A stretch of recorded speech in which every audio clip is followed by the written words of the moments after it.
name is Rick Farron.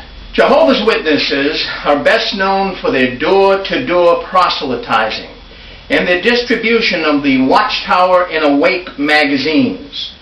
However, there is now trouble in the Jehovah's Witnesses' spiritual paradise. Let's take a look at this sign behind me. Jehovah's Witnesses, over 23,720 alleged child molesters on file at the Watchtower headquarters. Jehovah's Witnesses' clean, pure image is now being tarnished by numerous lawsuits due to the problems of child molestation within the Watchtower organization. Victims of child abuse are coming forward and exposing massive cover-ups in the organization. Demonstrations and protests are being organized and held around the world to bring these problems to the attention of the public. As reported on NBC, Dateline, CBS Eye on America, and many newspapers, there are indeed over 23,000 alleged child molesters on file at the world headquarters. To put it in perspective, what this means is 1 out of every 260 Jehovah's Witnesses is a child molester. Part of the reason for these cover-ups on child abuse is their strange teachings that crimes of this type must be witnessed by at least 2 other people to have any validation. Because this is highly unlikely, most of the accusations of child abuse are taken very lightly or swept under the rug. The usual scenario that takes place when accusation is made is that the accuser, or the parents in the case of a young child, are brought before a committee of at least 3 men in the congregation who then question the victim about the accusations being made.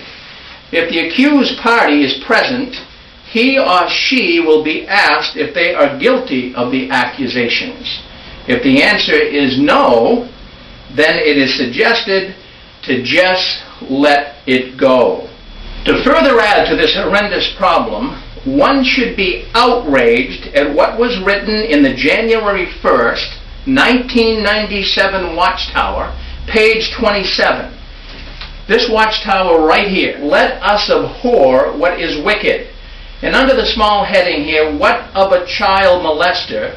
it's written, "If he seems to be repentant, he will be encouraged to make spiritual progress, share in the field service," that is going house to house, "and even have parts in the theocratic ministry school and non-teaching parts in the service meeting." So according to their own publication, known pedophiles are encouraged to continue going house to house in neighborhoods all over the world without the public's being aware of the accusations that were brought against them. In the spring of 2002, insiders at the headquarters of the Watchtower Bible and Tract Society, located in Paterson, New York, provided information concerning a computer database of 23,720 child molesters on file there. The files labeled as the Special Shepherding Arrangement is a front for reporting child molesters to the Home Office. Paterson, New York is the location for the service and the legal departments of the Watchtower, now calling itself the Christian Congregation of Jehovah's Witnesses of New York. And it is in these 2 departments where these highly confidential files are kept. As reported in the Concord, New Hampshire Monitor on November 22, 2004, Sarah Poison suspected her husband, a ministerial servant at the time, was abusing their daughters 21 years ago. She took her fears to the elders in her congregation in Wilton, New Hampshire. Sarah Poison regrets that she obeyed the elders' advice. Pray more, be a better wife, and keep quiet. In 2002, the U.S. Catholic bishops publicly promised that the church would never ask for gag orders when compensating their abuse survivors. 5 years later, the Jehovah's Witnesses, they do just the reverse. Here's your money, but remain silent. Jehovah's Witnesses keep putting innocent kids and unsuspecting families at risk of horrible crimes because they value their secrecy and their reputations more than they value their children's safety. The Watchtower organization has attacked and has ousted members of conscience who have spoken out to protect kids. Because of the Watchtower organization's policies on hiding and covering up child molesters, extreme caution should be used in allowing your children to participate in the activities of Jehovah's Witnesses. We are convinced that it is vital that all concerned parents supervise and carefully watch their children at all times. Wise Jehovah's Witness parents should be very selective in allowing their innocent children to participate in sleepovers. Because of known pedophiles participating in the door-to-door work, vigilant, loving parents would thoroughly examine who their children are working with. This advice should take on special force and meaning at large assemblies and conventions. Such open, crowded forums become a haven for child predators. In May 2007, the public is exposed to direct evidence that the Jehovah's Witnesses have a big problem with child sex abuse. Numerous newspapers, as well as some television coverage, made it clear that over a 5-day period in February 2007, 16 child sex abuse lawsuits against the Watchtower were settled in 3 states, California, Texas, and Oregon. This is the largest ever settlement in the Jehovah's Witness history. Allegedly, it could be in the millions of dollars. Most Jehovah's Witnesses are unaware that this is all going on. It's as though an invisible fence is between them and what is really going on behind the curtains of the Watchtower. As recorded in one of these lawsuits in San Diego, case number G1E 034558, on page 4 of the lawsuit, paragraph 17. I wanted to read something to you that you might find rather interesting. The Watchtower defendants undertook the responsibility to instruct their elders as to what to do when they received allegations of child sexual abuse. They promulgated policies and rules directing the elders to call the Watchtower defendants, the legal department, for direction about whether to report allegations of sexual abuse to police and law enforcement.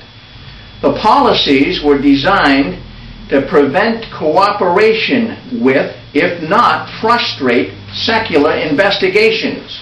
Elders were sometimes instructed to make anonymous calls from telephone booths so that law enforcement authorities would be unable to contact them for more information. I have before me copied court records on the 16 lawsuits recently settled by the Watchtower. Now, there were 16 lawsuits, and let me give you where they came from and where it was settled. Porter County, Texas, on February 15th, 07. Marion City, Oregon. Napa City, California. There were 2 victims in this lawsuit. Napa, California. Placer County, California. Yolo, California. There was 3 victims in this particular lawsuit, and that was settled on 3/2/07. San Diego, California. There were 4 victims in this lawsuit, and Tehama, California, 3 victims. All of those were settled by the Watchtower. So why did the Watchtower settle these lawsuits? Last fall, 2006, a California court ruling would have required Watchtower to open their pedophile database. To prevent this information from becoming public, church officials chose to settle these 16 cases. They do not want anyone to know how much damaging information the database contains. Based on the information at hand, let's call the Watchtower in New York and let's see how they are handling this public knowledge on child sex abuse.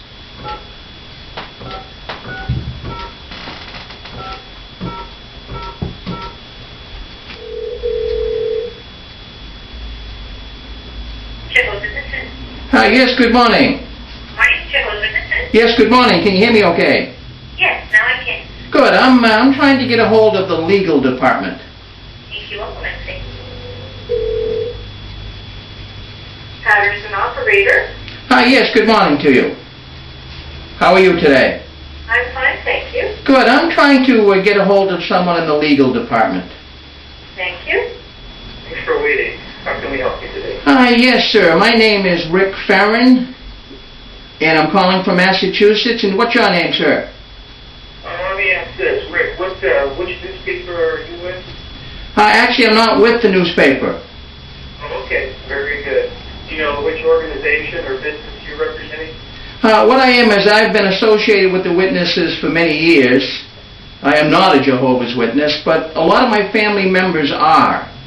And I was wondering if what I was reading in the papers concerning these child sex abuse settlements, if that is true. Okay. Well, I'm not sure that we're at liberty to discuss the matter over the phone. What I'd like to do is have a department that's been specially set up for dealing with inquiries from the media. Sure. I know you're not the media, but it may be that they'd be able to help you as well. In fact, you want to give me their number? I'll call them. Is it the Public Relations Department? Yeah. I mean, you're welcome to call back if you want. It's just the regular number here at Bethel. Okay, what, do you just call the Watchtower operator and she give me Public Relations? Yes. Good. Can you connect me to him?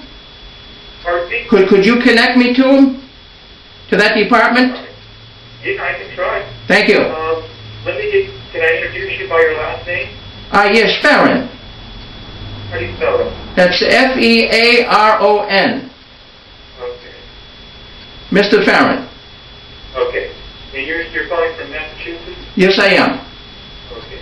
Which part of Massachusetts? Well, right now, I travel around as a salesperson, so I'm all over the place. But for right now, let's go with Eastern Massachusetts. Okay, very good.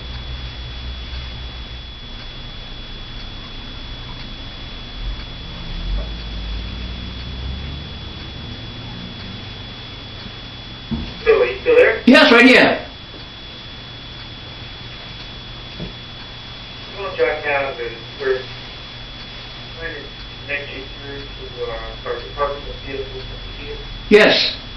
Apparently, they only deal with the media, and I apologize. I was assuming that they might deal with non-media personnel as well. Well, I guess I'm not exactly sure how to answer your question. I was just wondering whether what I read in the newspapers is true or not. Yeah.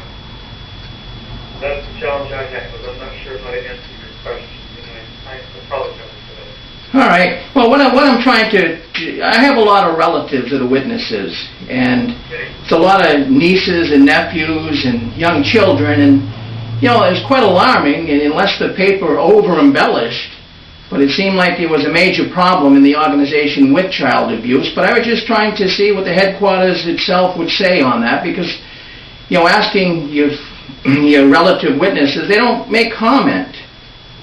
It's almost like there's an invisible screen between them and what's happening in the media.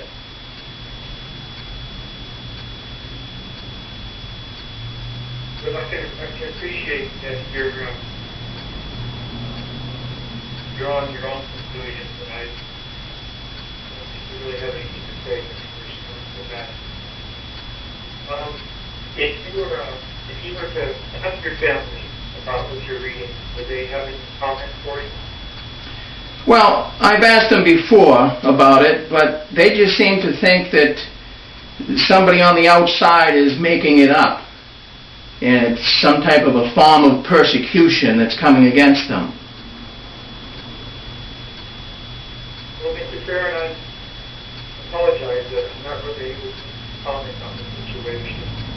But if you felt the need to discuss this with your family, after all, you are concerned for your family. You might need to discuss with your family. Let them know what your concerns are. Would it be possible to speak with a member of the governing body? Unfortunately, we're not able to connect you. Because I did meet one at one time when I was visiting the Watchtower.